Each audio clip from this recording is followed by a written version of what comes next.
Welcome to Cooking with Bobby Joe. For those new to my channel, my name is Chastity and Bobby Joe is my dog. Bobby Joe joins me when I make doggy treats and doggy birthday cakes. She's outside in her swimming pool today, so she's having fun. It is that time of year again, time for the Marching In with Casseroles collaboration hosted by Greg at Greg's Cumberlatcha Kitchen. I will post a playlist in the video description, so be sure to check out the playlist daily because each day in March a new casserole video is posted. There are some awesome channels participating, so go check them all out. There's also going to be a giveaway on March 31st with some very nice prizes, and I will go over that in a bit. With any casserole recipe, you need to start off with a casserole dish, and I'm going to be greasing this Lodge cast iron casserole dish up and setting it aside. Today I'm making sausage gravy casserole with cheddar cornmeal biscuits, and I don't know about y'all, but I don't think there is anything more satisfying and comforting than sausage and gravy. For this, you're going to need 1 pound of hot ground sausage. Hang on a second, y'all. Got an interruption. What'd you forget? Keys, wallet, Oh, my head if it wasn't screwed on straight. gotcha.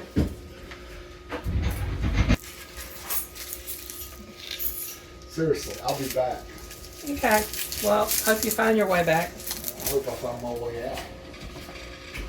I got my keys this time in my wallet. Okay, so he's going over to his mom's, which is about 4 miles away, without his keys. I guess he could walk it. Although traffic does get kind of crazy where she lives, so he could possibly get run over. But anyway, back to the recipe. I've had my cast iron skillet heating on the stove for a few minutes. I have an electric stove and it's set on number 5 on the dial.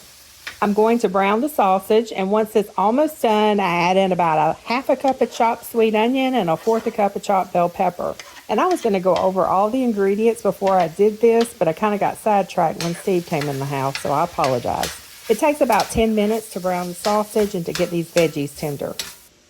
You want to line a plate with paper towel and place the sausage on it so it can drain.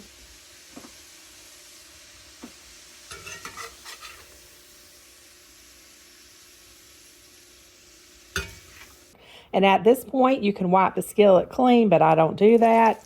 The sausage is going to be going back in this, so why does it matter if there's little bits of sausage and onion in the skillet when I make the gravy? And do not be intimidated by making your own gravy. It's actually very simple. You want to add a 1/4 cup of butter until it's melted. And once the butter's melted, whisk in a 1/3 cup of all-purpose flour.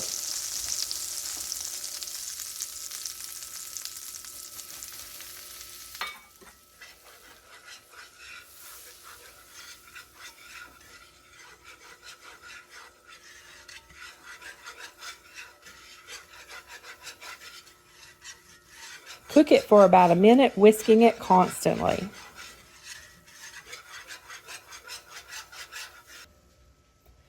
I'm going to turn the heat up to number 6 on my stove dial and gradually whisk in 3 cups of milk. I always get this question on almost every recipe that I post that has milk. The question is always, can I use non-dairy milk instead of milk? Sure, you can use whatever you want, but I cannot guarantee it will turn out. I know whole milk makes the best gravy though, and I've never tried it with non-dairy milk, so I can't tell you one way or the other, but that's the great thing about cooking is you can substitute whatever you want, see how it turns out. And you can season it to suit your own taste. If I've tried a recipe with non-dairy milk, I will tell you when I post the recipe, but most of the time, I have not tried it with non-dairy milk. I always use whole milk, buttermilk, old-fashioned ingredients. So you're going to cook the gravy until it's thick and bubbly, whisking it occasionally. And it takes about 10 to 12 minutes to do that.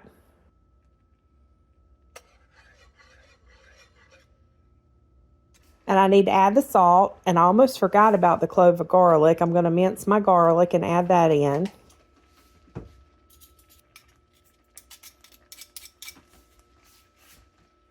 And you want to mix it all together. Also, you want to get a spoon and give your gravy a taste. You don't want to put your gravy in there if you haven't tasted it yourself to make sure it tastes right. And you can always add additional seasonings. Next, you want to add the sausage back in. Get everything mixed together and then pour it into the casserole dish.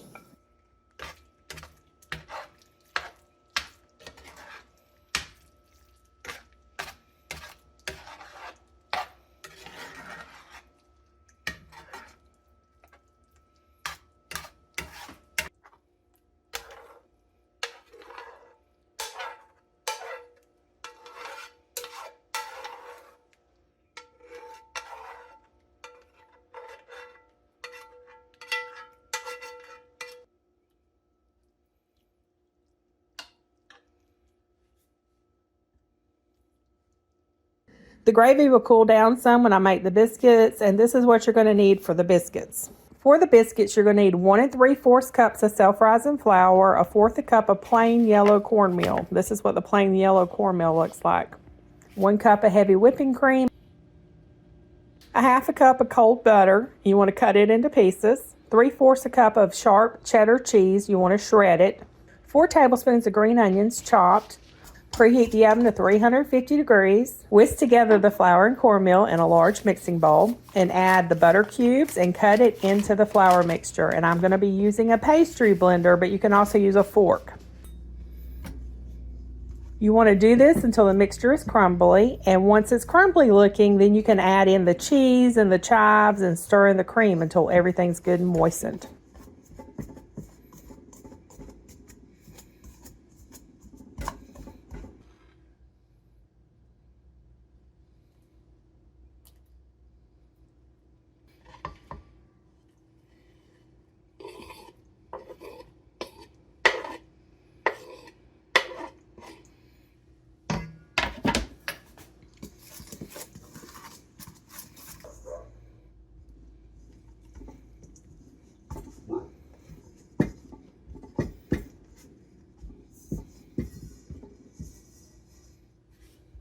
Turn the dough out on a floured work surface and knead it 3 or 4 times. Okay, so try to shape the dough into a rectangle, and if you are worried about perfection, don't be. Cut it into 2-inch squares and then cut the square in half diagonally. You can do this with a pastry cutter, or you can do it with a pizza cutter. That works just fine too. Just make sure you flour your pizza cutter a little bit. If you're one of those that do need it to be perfect, then just measure. It should be about an 8 by 6 inch rectangle cut into 12 2-inch squares cut in half diagonally. Anyone that knows me and has watched any of my cooking videos, you know I don't get that detailed because all I care about is the taste. I guess I probably should work more on presentation, but I just don't have that presentation gene in me, but maybe I'll work on that this year. So then you want to arrange the biscuits on top of the cooled gravy. Bake for about 40 to 45 minutes.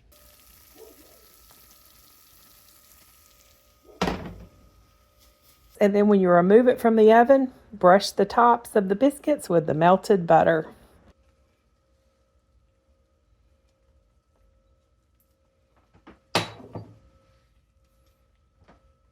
And this is best when it's served hot, but this can also be frozen for another time, just like most casseroles. And this one tastes even better when it's reheated. And this smells so good coming straight out of the oven. I'm going to dip it in some bowls and we will see what Steve thinks.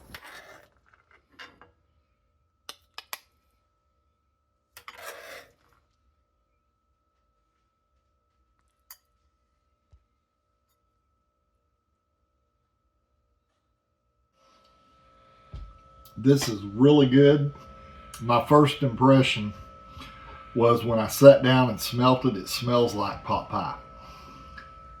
But it's a biscuit and gravy with cornmeal kind of making up the biscuit part of it, and it's really, really good. But yeah, it smells like pot pie. It's better than pot pie. It's 2 thumbs up, drool worthy. I highly recommend it. And yeah, this is good. Thank you. You're welcome. Well, there you have it. And okay, I almost forgot to go over the prizes in this giveaway. You need to watch and comment on the videos in this collaboration, and on the 31st, Greg will be having a giveaway. 2 sets of casserole dishes, a set of bamboo cutting boards, double casserole carrier, and a food processor. So this is going to have all the things you need to make those wonderful casseroles that everyone's sharing with y'all this month. So don't forget to check out the other channels, and thanks so much for stopping by, and let me know if you try this casserole. Hope y'all have a very blessed day.